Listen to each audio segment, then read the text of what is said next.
ఎవరైనా సరే మీ పిల్లల్ని ఎక్కడికైనా టూర్కి తీసుకెళ్లాలనుకుంటే మీరు తిరుపతికి పోకపోయినా పర్వాలేదు, మీరు ఏ కాశీకో లేకపోతే చార్ధామ్ యాత్రలకో తీసుకుపోకపోయినా పర్లేదు. ప్లీజ్ మిత్రులారా, నేను మీకు నిజంగా చెప్పేది ఏంటంటే ఒక 3 ప్లేస్లకి మీ పిల్లల్ని తీసుకెళ్ళండి, లేదా మీరన్నా వెళ్ళి రండి.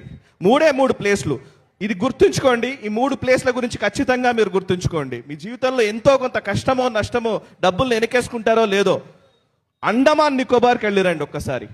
అండమాన్ నికోబార్లో వీర్ సావర్కర్ చెరసాల మనకు కనబడుతుంది, జైలు కనబడుతుంది. ఆయన ఎంత దారుణమైన పరిస్థితుల్లో ఆయనని క్షోభకు గురి చేశారో తెలుస్తుంది. ఒక్కసారి ఆ జైలుకి మీరు వెళ్ళండి, మీ పిల్లల్ని తీసుకెళ్ళండి. అప్పుడు స్వాతంత్రం పట్ల లేదా దేశభక్తి అంటే ఏంటో వాళ్ళకి అర్థమన్న అవుతుంది. మనం ఏం చెప్పాం, రోజు పొద్దున్న లేస్తే మనం అన్ని మన సీరియళ్ళు సినిమాలు ఈ హడావిడిలోనే ఉంటాం. మనం ఒక్కసారన్నా వాళ్ళని తీసుకెళ్లాల్సింది స్వాతంత్ర వీర్ సావర్కర్ ఎక్కడైతే జైల్లో ఆయన్ని చిత్రహింసలకు గురి చేశారో ఆ చెరసాల ఇప్పటికీ అండమాన్ నికోబార్ దీవుల్లో ఉంది. వీలైతే అక్కడికి తీసుకెళ్ళండి. 1 దేశభక్తి అంటే అర్థమవుతుంది. 2 ఈ దేశం పట్ల ఈ ధర్మం పట్ల భక్తి రావాలి అని అంటే కాశ్మీర్కి తీసుకెళ్ళండి. కాశ్మీర్లో శారదా అమ్మవారి గుడి ఉంటుంది ఒకటి, తీత్వాల్ అనే ఒక ప్లేస్లో. అక్కడ గుడి కట్టుకున్నాం మనం. ఇప్పుడు మనం శారదా అమ్మవారి గుడి శంకరాచార్యులు అధిష్ఠించినటువంటి గుడి పాకిస్తాన్ కంట్రోల్లో ఉంది. పాకిస్తాన్ ఆక్రమిత భూభాగంలో ఉంది శారదా అమ్మవారి పీఠం.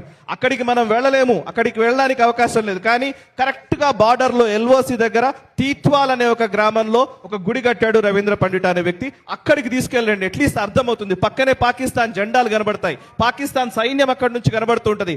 మన అమ్మవారు అక్కడ ఉంది, ఆ చూస్తుంటే కనబడుతూ ఉంటుంది ఆ పాకిస్తాన్ సరిహద్దు.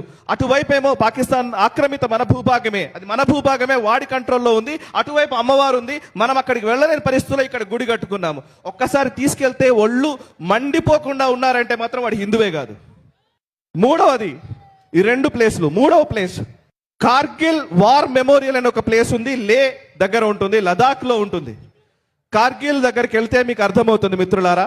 అక్కడ పాకిస్తాన్ సైన్యం లోపలికి వచ్చి దాన్ని ఆక్రమించుకునే ప్రయత్నం చేసి శ్రీనగర్ని ఆక్యుపై చేసుకోవడానికి హైవేని కట్ చేయాలనుకుంటే భారత సైన్యం వీరోచితంగా పోరాడి కొన్ని వందల మంది మనం అక్కడ ఉన్నటువంటి సైన్యాన్ని మట్టుబెట్టి మనకు సంబంధించినటువంటి సైన్యం కూడా కొంతమంది అమరులైతే ఆ కార్గిల్ భూభాగాన్ని మనం కాపాడుకోగలిగాం. అక్కడ ఒక వార్ మెమోరియల్ ఉంది, మ్యూజియం లాగా ఏర్పాటు చేశారు. వెళ్ళి అక్కడ ఉన్నటువంటి సైన్యానికి సంబంధించినటువంటి సమాధుల ముందు ఒక్కసారి పాదాలకు దండం పెట్టుకొని రండి. మీ పిల్లలకు, మీరు చేసినటువంటి మీ నెక్స్ట్ జనరేషన్స్ అందరికీ కూడా మీరు చార్ధామ్కి వెళ్తే పుణ్యం వస్తుందో లేదో తెలియగానే అక్కడికి వెళ్తే ఖచ్చితంగా వస్తుంది, నేను చెప్పగలను.